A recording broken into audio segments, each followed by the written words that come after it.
राजाओं की पहली पुस्तक 11वां अध्याय। कुल वचन 43। सुलेमान का पतन। परंतु राजा सुलेमान फिरौन की बेटी और बहुतेरी और पराये स्त्रियों से, जो मोआबी, अम्मोनी, एदोमी, सीदोनी और हित्ती थी, प्रीति करने लगा। वे उन जातियों की थी जिनके विषय में यहोवा ने इस्राएलियों से कहा था कि तुम उनके मध्य में न जाना और न वे तुम्हारे मध्य में आने पाए। वे तुम्हारा मन अपने देवताओं की ओर निस्संदेह फेरेंगी। उन्हीं की प्रीति में सुलेमान लिप्त हो गया और उसके 700 रानियां और 300 रखेलियां हो गई थी, और उसकी इन स्त्रियों ने उसका मन बहका दिया।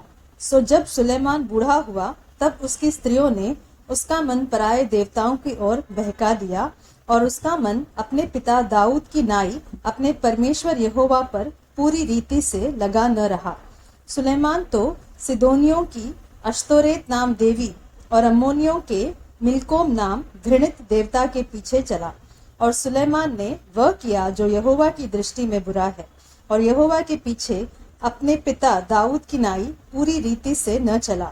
उन दिनों सुलेमान ने यरूशलेम के सामने के पहाड़ पर मोआबियों के कमोश नाम घृणित देवता के लिए और अम्मोनियों के मोलेक नाम घृणित देवता के लिए एक एक ऊंचा स्थान बनाया, और अपनी सब पराई स्त्रियों के लिए भी, जो अपने अपने देवताओं को धूप जलाती और बलिदान करती थी, उसने ऐसा ही किया। चेतावनी। तब यहोवा ने सुलेमान पर क्रोध किया, क्योंकि उसका मन इस्राएल के परमेश्वर यहोवा से फिर गया था, जिसने 2 बार उसको दर्शन दिया था, और उसने इसी बात के विषय में आज्ञा दी थी कि पराये देवताओं के पीछे न हो लेना। तो भी उसने यहोवा की आज्ञा न मानी। और यहोवा ने सुलेमान से कहा, तुझसे जो ऐसा काम हुआ है और मेरी बंधाई हुई वाचा और दी हुई विधि तूने पूरी नहीं की, इस कारण मैं राज्य को निश्चय तुझसे छीन कर तेरे एक कर्मचारी को दे दूंगा। तो भी तेरे पिता दाऊद के कारण तेरे दिनों में तो ऐसा न करूंगा, परंतु तेरे पुत्र के हाथ से राज्य छीन लूंगा। फिर भी मैं पूर्ण राज्य तो न छीन लूंगा, परंतु अपने दास दाऊद के कारण और अपने चुने हुए यरूशलेम के कारण मैं तेरे पुत्र के हाथ में एक गोत्र छोड़ दूंगा। दुर्दिन। सो यहोवा ने एदोमी हदद को, जो एदोमी राजवंश का था, सुलेमान का शत्रु बना दिया, क्योंकि जब दाऊद एदोम में था और योआब सेनापति मारे हुओं को मिट्टी देने गया, योआब तो समस्त इस्राएल समेत वहां 6 महीने रहा, जब तक कि उसने एदोम के सब पुरुषों को नाश न कर दिया। तब हदद, जो छोटा लड़का था, अपने पिता के कई एक एदोमी सेवकों के संग मिस्र को जाने की मनसा से भागा, और वे मिद्यान से होकर परान को आए, और परान में से कई पुरुषों को संग लेकर मिस्र में फिरौन राजा के पास गए, और फिरौन ने उसको घर दिया और उसको भोजन मिलने की आज्ञा दी और कुछ भूमि भी दी। और हदद पर फिरौन की बड़े अनुग्रह की दृष्टि हुई, और उसने उसको अपनी साली अर्थात तहपेनस रानी की बहन ब्याह दी। और तहपनेस की बहन से गनुबत उत्पन्न हुआ, और इसका दूध तहपनेस ने फिरौन के भवन में छुड़ाया। तब गनुबत फिरौन के भवन में भी उसी के पुत्रों के साथ रहता था। जब हदद ने मिस्र में रहते यह सुना कि दाऊद अपने पुरखाओं के संग सो गया और योआब सेनापति भी मर गया है, तब उसने फिरौन से कहा, मुझे आज्ञा दे कि मैं अपने देश को जाऊं। फिरौन ने उससे कहा, क्यों? मेरे यहाँ तुझे क्या घटी हुई कि तू अपने देश को चला जाना चाहता है? उसने उत्तर दिया, कुछ नहीं हुई, तो भी मुझे अवश्य जाने दे। फिर परमेश्वर ने उसका एक और शत्रु कर दिया, अर्थात इलियादा के पुत्र रजोन को। वह तो अपने स्वामी सोबा के राजा हदनेजर के पास से भागा था, और जब दाऊद ने सोबा के जनों को घात किया, तब रजोन अपने पास कई पुरुषों को इकट्ठे करके एक दल का प्रधान हो गया, और वह दमिश्क को जाकर वहीं रहने और राज्य करने लगा। और उस हानि को छोड़ जो हदद ने की, रजोन भी सुलेमान के जीवन भर इसराइल का शत्रु बना रहा, और वह इसराइल से घृणा रखता हुआ अराम पर राज्य करता था। फिर नबात और सरुआ नाम एक विधवा का पुत्र, यारोबाम नाम एक एप्रैमी सरेदाबासी, जो सुलेमान का कर्मचारी था, उसने भी राजा के विरुद्ध सिर उठाया। उसका राजा के विरुद्ध सिर उठाने का यह कारण हुआ कि सुलेमान मिल्लो को बना रहा था, और अपने पिता दाऊद के नगर के दरार बंद कर रहा था।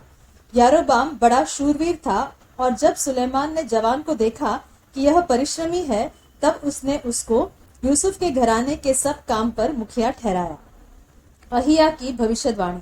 उन दिनों में यारोबाम यरूशलेम से निकलकर जा रहा था कि शीलोबासी अहिया नबी नई चद्दर ओढ़े हुए मार्ग पर उससे मिला, और केवल वे ही दोनों मैदान में थे।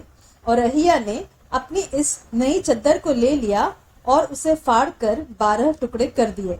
तब उसने यारोबाम से कहा, 10 टुकड़े ले ले, क्योंकि इस्राएल का परमेश्वर यहोवा यो कहता है कि सुन, मैं राज्य को सुलेमान के हाथ से छीन कर 10 गोत्र तेरे हाथ में कर दूंगा, परंतु मेरे दास दाऊद के कारण और यरूशलेम के कारण जो मैंने इसराइल के सब गोत्रों में से चुना है, उसका एक गोत्र बना रहेगा।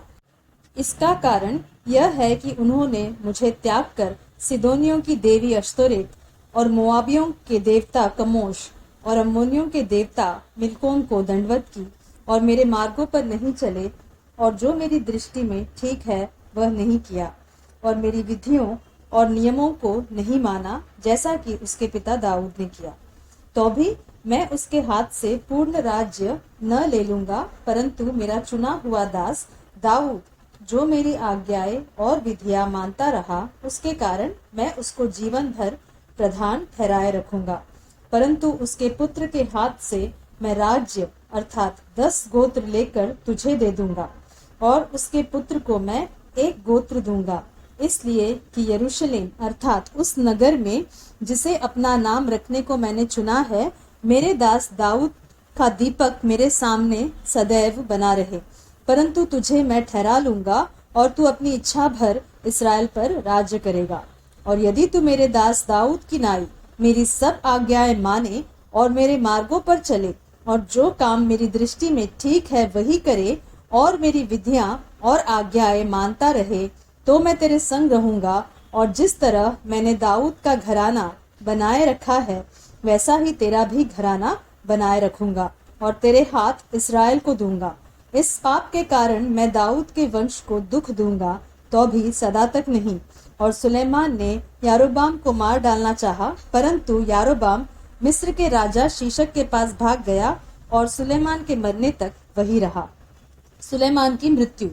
सुलेमान की और सब बातें और उसके सब काम और उसकी बुद्धिमानी का वर्णन क्या सुलेमान के इतिहास की पुस्तक में नहीं लिखा है?